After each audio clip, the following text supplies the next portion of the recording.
Adraston va issiqnon fojiasi. Yorliq olishning ikkinchi soatlarida butun shaharga bu xabar tarqalib ketdi. O'rda jarchisi bozor va urinish joylarida to'xtab, ayyuhannos, bilmagan bilsin, eshitmagan eshitsin. Vaqtiki ajal paymonasi to'ldi. Munshi mulla Muhammad Rajabbek o'ldi. Fazl bog'ida ochilgan bir gul, ya'ni gul shoxiga qo'ngan bulbul. Baninoma mulla Mirzo Anvar kamoliga musallamdir aksar. Huzur muborakdan olib yorliq, maydoni qalamkashlikda qilur suxandonliq. Har kimsang ming kim baxti kulsa, shohiga jonu dil ila xizmat qilsa, lutfu shohonag'a sazovor bo'lg'ay, atrofi zaru zevar ila to'lg'ay manzumasi bilan jar solib yurar edi. Kechagi xabarlarga kulgi va mazoq tariqasida qaragan shahar ulamo va ashroflari bu kungi haqiqat oldida har zamon yoqa ushlab, tavba, bu qanday bemazalik, bir benamu nishonga buncha iltifot der edilar. Shaharning aksariyat qismi bo'lgan kambag'al kosiblar bu masalada ustida bir xilqaroq fikr qilib, kim bo'lsa ham o'zi insoflik bo'lsin, nima deding-a, mamarayim kabi sodda jumla bilan o'z orzularining nimada ekanini gavdalantirar, ammo Anvarga ishi tushib, uning shafqatini ko'rgan safar bo'zchi kabilar bu xabardan juda ham xursand. Qilmishidan topdi bu yigit bo'g'ani juda ma'qul, deb yangi mirzoboshining ta'rifini qilar edilar. Maxtum bu xabarni ilgaridan kutib turgan bo'lsa ham yana shoshib qoldi. Suyunchisiga kelgan yigitni to'xtatib qo'yib, darhol ikki bolani mehmonxonani supurib joy solishga buyurdi va boshqa bolalarni yoppa ozod qo'yib yubordi. Alpang talpang ichkariga kirib, o'quvchi qizlar ichidagi Nigor oyimni o'z yoniga chaqirdi. Hay, dedi, Anvaringdan kishi keldi, sandig'ingni ochchi. Nigor oyim Maxtumning shoshib aytgan bu so'ziga tushunmadi. Anvardan nima uchun kishi keladi? Sandiqni nega ochay? Hay, ahmoqsan, dedi Maxtum entikib. Anvar yorliq olgan, suyunchiga yigit keldi, sandiqni ochib shunga bir narsa berib yuboraylik deyman, tez bo'l. Nigor oyim ham shoshilinqiradi. Uyga kirib sandiqning kalitini topolmay to'rt tomonni izlar. Maxtum dahlizdan turib uni koyir edi. Kalit topila bermagach, Maxtumning toqati tugadi. Chiqib qizlar ichidan Ra'noni chaqirdi. Topdim, dedi Nigor oyim. Maxtum uyga qaytib kirdi. Nigor oyim sandiqni ochib so'radi. Qanday to'ndan olay? Bo'zdan ol, bo'zdan. Shu vaqt Ra'no ham uyga kirdi. Maxtum qiziga qarab kuldi. Baxtingda qizim, dedi.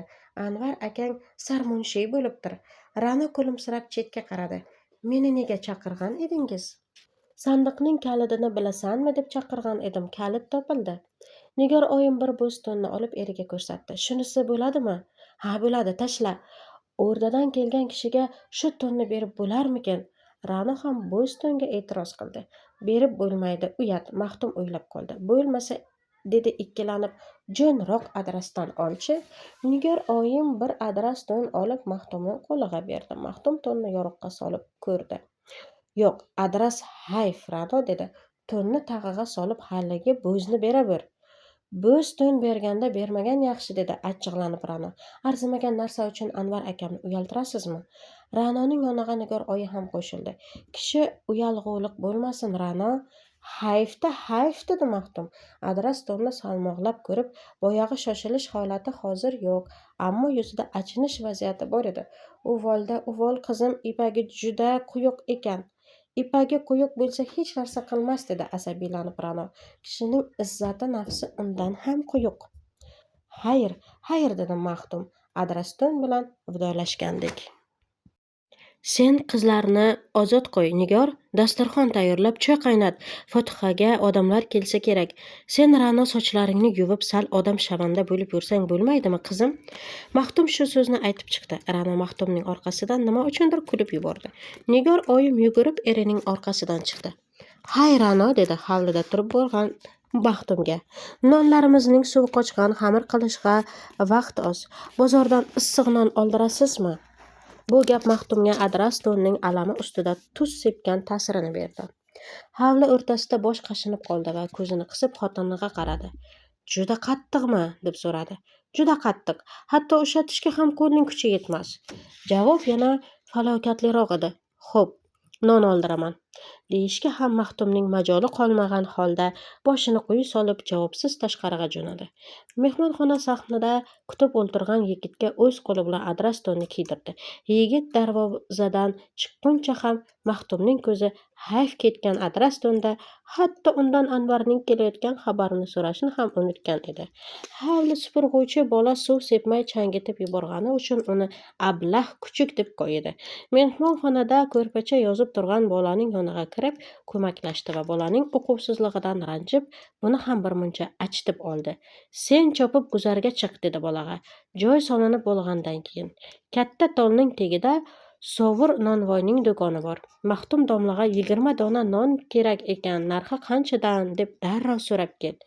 Maxtum domlaga degin arzon qilib aytar emishsiz, puli naqd emish degin. Yangi mirzoboshining o'rnidan mehmonlari kelar ekan degin. Yugur. Bolani narx bilishga jo'natib hovliga chiqdi. Hovlidagi bola suvni ko'p sepib yerni loy qilib yuborgan edi. Yana ko'ydi va darvoza oldi ko'chaga ham suv septirib ichkari kirdi. Qizlarni ozod qo'yibsan yaxshi, dedi Maxtum Nigor oyimga. Biz-ku shu xabarni kutib turgan edik. Shunday bo'lgandan keyin non poningni to'g'rilab turmaysanmi? Un bo'lsa-ku bor.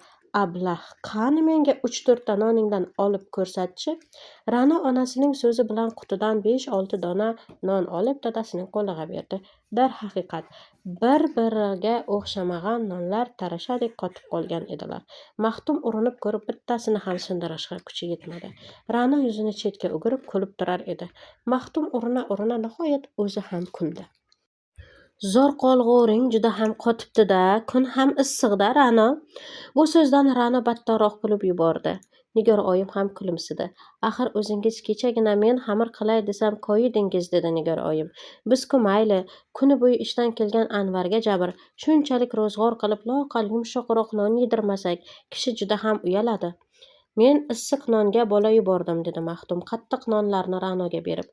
Anvarga jabr bo'ladir deb o'ylasang, bundan keyin o'ziga loyiq oz non yopib tur. Sen bilan men bo'lsa qattiq nonni ham yeyaveramiz. Jazasi choyga bo'ktirishda.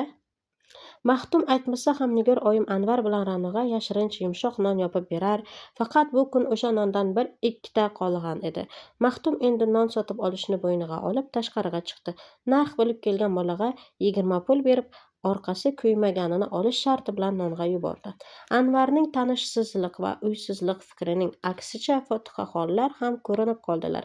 2-3 durkul fotihaxonlar kelgandan so'ng Maxtum Anvar oldiga kishi yuborib, uni chaqirtirib kelishga majbur bo'ldi. Shu kun kechgacha shaharning hamma tabaqalaridan ham fotihaxonlar kelib turdilar. Hatto Anvarning nodonligidan kulib yoqa ushlagan ulamolar, boy va ashroflar muborakbodchilarning aksariyatini tashkil etar edilar. Chunki bu keyingi tabaqa zamonasozlik, muvasso va tadbir orqasida yashag'uvchidirlar. Anvar o'zini tabrik qilg'uvchi ulamo va ashroflar yuzidan ochiq ravishda riyo, shaytanat va ta'ma o'qir, kambag'allardan sodda samimiyat kutar edi.